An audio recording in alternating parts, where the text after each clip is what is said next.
Honestly, I do not even know where to begin with this one. This NASCAR weekend gave us not just one, but two stories that feel genuinely significant. And I mean that. Not in the way where every weekend gets hyped up as the biggest thing ever, but in a real way where you sit back and think about what just happened and what it might mean going forward. One of these stories is the kind of moment that makes you jump off your couch. It is emotional, it is historical, and it has already got fans debating all over social media. The other one is a little quieter on the surface, but when you really think about it, it could change the way NASCAR racing looks and feels for years to come. Together, they paint a picture of a sport that is both honoring where it came from and slowly figuring out where it is headed next. And that combination is what makes this particular weekend worth talking about in detail. Before we get into all of it, though, if you are new here, welcome to NASCAR Nation Report. This channel is brand new, and it is built for fans who actually feel this sport, not just watch it. We talk about NASCAR the way real fans talk about it, with honesty, with passion, and without glossing over the things that matter. We are working toward our first 10,000 subscribers, and every single person who joins this community helps make that happen. So if you enjoy real NASCAR conversation, go ahead and hit that like button and subscribe right now. It means a lot, and it helps us keep doing exactly this. All right, now let us get into the racing, because there is a lot to cover. The first story is about Tyler Reddick, and what he did at Darlington Raceway this past weekend was something that does not come around very often in modern NASCAR. We're living in an era where the Cup Series is specifically designed around parity. The cars, the rules, the competition, all of it is built to keep things close and make sure that no single driver or team can just run away from the field on a consistent basis. That's the whole philosophy behind the way NASCAR has structured things in recent years. And by and large, it works. You rarely see a dominant performance where one driver just controls everything from start to finish. That almost never happens in today's version of the sport. But Reddick went to Darlington and did exactly that. He didn't just win the race, he dominated it. He controlled the pace, managed his car beautifully, and put on a display of racing that felt almost out of place in the modern era. It was the kind of performance you associate with a different time in NASCAR history, a time when certain drivers could show up to certain tracks and just be on a completely different level than everyone else. And the fact that he did it at Darlington makes it even more meaningful, because Darlington is not a track where you can fake it.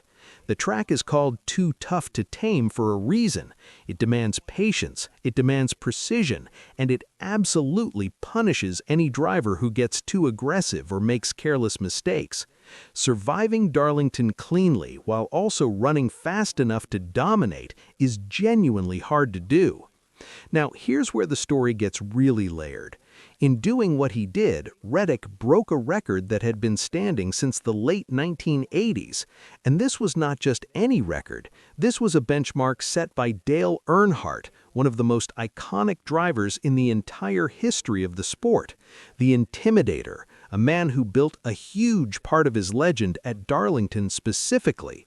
Dale Earnhardt and Darlington go together in NASCAR history in a way that feels almost sacred to a lot of fans.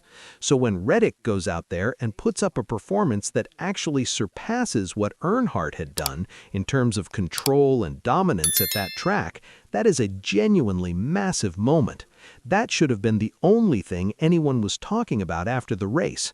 But then the post-race coverage happened, and things got even more interesting in a way that nobody quite expected. During the broadcast on NASCAR on NBC, Dale Earnhardt Jr. was part of the coverage team, and at first his reaction was exactly what you would expect from someone who just watched a historic performance unfold. He was clearly impressed. He sounded like any one of us watching from home, genuinely blown away by the level of dominance Reddick had just shown. He said it was incredible and that you just don't see drivers go out and control a race at Darlington like that anymore. And he was right, you really don't. But then Junior said something that shifted the entire mood of the conversation in an instant. He said something along the lines of, somebody might want to take a real good look at that car because it was just way too fast. He said it with a smile on his face, keeping things light, but then he went a step further and said that if his father had seen that kind of speed at Darlington, he would probably be asking the same questions. And just like that, the debate exploded. Within minutes, fans were all over social media trying to figure out exactly what Dale Jr. meant by that. Was it simply old-school NASCAR humor? That kind of culture has always existed in the sport, where if somebody is running that far ahead of everyone else, people start asking questions just out of instinct, not necessarily because they believe anything is actually wrong. In that context, what Junior said could be read as a playful acknowledgement of how impressive the performance was, almost like saying it was so good it almost seems impossible. That reading is totally fair, and probably where a lot of longtime fans landed. But some fans took it a different way. Some felt like there was a little edge to the comment, maybe even a subtle hint of frustration or suspicion. And that reaction made sense too, especially when you consider the context.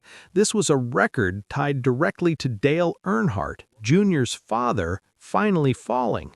That is personal. And when you bring up your father specifically in that moment and suggest he would be raising eyebrows too, it is hard for some people not to read something a little deeper into it. Whether that deeper reading is accurate or not is something only Junior knows for sure. But the fact that the comment landed the way it did says a lot about how charged the moment was. What is important to remember through all of this, and this is where the conversation needs to stay grounded, is that nothing has been suggested officially, no investigation has been announced, and no one has made a formal accusation of anything. At the end of the day, what Tyler Reddick did at Darlington was an extraordinary performance that earned him a historic win. He broke a record that stood for decades at one of the hardest tracks on the schedule, and he did it in dominant fashion in a modern NASCAR Cup car during an era built around parity. That is remarkable no matter how you look at it. And honestly, the fact that people are debating it and talking about it this passionately is actually part of how legendary performances build their story over time. People talked about Earnhardt's performances with that same kind of reverence and occasional disbelief. In a strange way, Reddick just entered that same conversation. This is how legacies get built. It does not always happen quietly. Sometimes it happens with controversy swirling around the edges, and decades later people look back and say, yeah, that was one of the greatest performances we ever saw. Now, the second story is a different kind of exciting. It is not emotional in the same way, but for fans who have been watching NASCAR and quietly wishing for something to change about how these cars race, this news is genuinely worth getting excited about. NASCAR is now seriously looking at increasing horsepower across more tracks in the Cup Series, and for 2026, they have already made a significant move in that direction. The cars are being bumped up from 670 horsepower to 750 horsepower at short tracks, road courses, and even certain intermediate tracks like Darlington, Gateway, and Nashville. That is an 80 horsepower increase, and while that might not sound like a massive number when you say it out loud, it matters a lot in terms of how these cars behave and how much the driver actually has to work to manage what is underneath them. We are talking about tracks that include some of the most beloved venues on the schedule, places like Bowman Gray Stadium, Circuit of the Americas, Phoenix Raceway, Martinsville Speedway, Bristol Motor Speedway, Watkins Glen International, Dover Motor Speedway, Nashville Super Speedway, Sonoma Raceway, North Wilkesboro Speedway, Iowa Speedway, Richmond Raceway, New Hampshire Motor Speedway, Worldwide Technology Raceway, and the Charlotte Motor Speedway Road Course, along with a street course in San Diego. That is a significant portion of the schedule, and the fact that NASCAR is making this change reflects something that drivers and fans have been asking for over several years now. More horsepower means the cars are harder to drive. It means drivers have to actually manage the throttle, make decisions about when to push and when to hold back, and mistakes become more costly. All of that translates directly to more interesting, more unpredictable racing for the people watching at home and in the stands. The key voice in this conversation right now is Mike Ford, who spoke about the horsepower situation on the Holler Talk podcast. What he said was actually really thoughtful and showed that NASCAR is not just making this change carelessly. He pointed out that the mile-and-a-half tracks already produce some of the best racing on the schedule right now, and the last thing anyone wants to do is disrupt something that is working well. His message was essentially that NASCAR wants to be surgical about this. They want more horsepower where it makes sense, where it will improve the racing product, but they don't want to randomly change things that are already in a good place just to say they did something. That is a reasonable position. Every year, teams get better at understanding these cars and extracting performance from them. Small changes in one area can ripple out and affect things in unexpected ways. So treating the 2026 season as a testing ground, looking at how the racing looks at Darlington, Nashville, Gateway, and the short tracks with the added power, and then comparing those results against the mile-and-a-half tracks is a smart and responsible way to approach a change of this size. The decision about whether to expand the higher horsepower rules across the board for 2027 will come from real data, not just guesswork. For fans, this is a meaningful development because it addresses something that a lot of people have felt for a while now. There has been a sense in certain circles that modern NASCAR, while undeniably competitive, sometimes feels a little sanitized. Cars running wide open all the time, drivers managing fuel and tires rather than actually pushing the limits of what their car can do. More horsepower under the hood changes that dynamic. It puts more of the outcome in the hands of the driver, which is ultimately what most NASCAR fans want to see. They want to feel like the person behind the wheel is genuinely fighting the car, making real decisions under pressure, and that their skill level matters more than their pit strategy.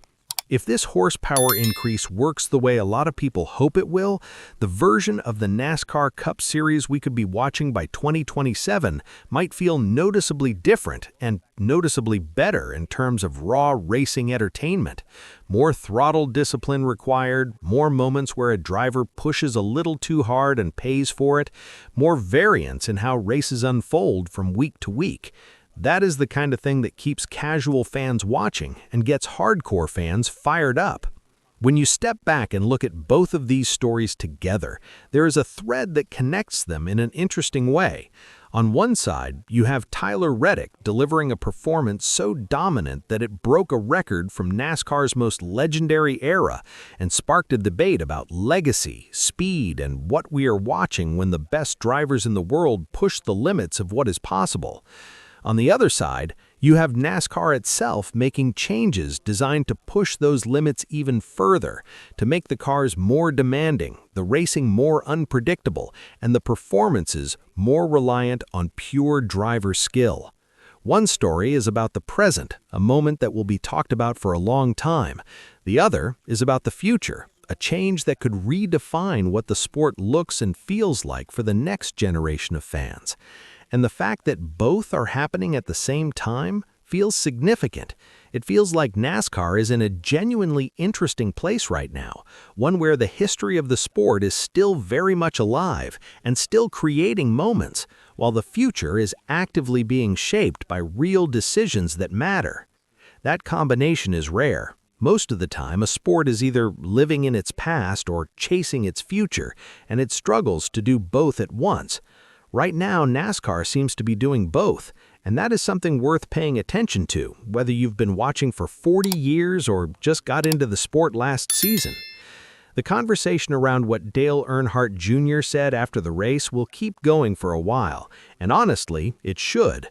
Not because there's necessarily anything suspicious about what Reddick did, but because those kinds of moments where a performance is so extraordinary it makes even legends of the sport raise an eyebrow and smile are exactly what NASCAR needs more of. And on the horsepower front, the direction things are heading is one that most people who love real racing can get behind. More power, more driver involvement, more excitement on track. Drop your thoughts in the comments below. What did you make of the reaction from Dale Earnhardt Jr. after the race? Was it classic NASCAR banter, or did it feel like something more? And on the horsepower question, are you excited about what might be coming in 2026 and beyond, or do you think NASCAR should leave things exactly as they are? There's no wrong take here, and this community is exactly the right place to have that conversation. If you enjoyed this breakdown, please hit the like button and make sure you are subscribed to NASCAR Nation Report. We're just getting started here, and we are building this channel into a home for real NASCAR fans who want real NASCAR conversation. We are chasing that first 10,000 subscribers, and every person who joins makes this thing stronger. There's a lot more content coming, and if this is the kind of stuff you want to watch, you are in exactly the right place.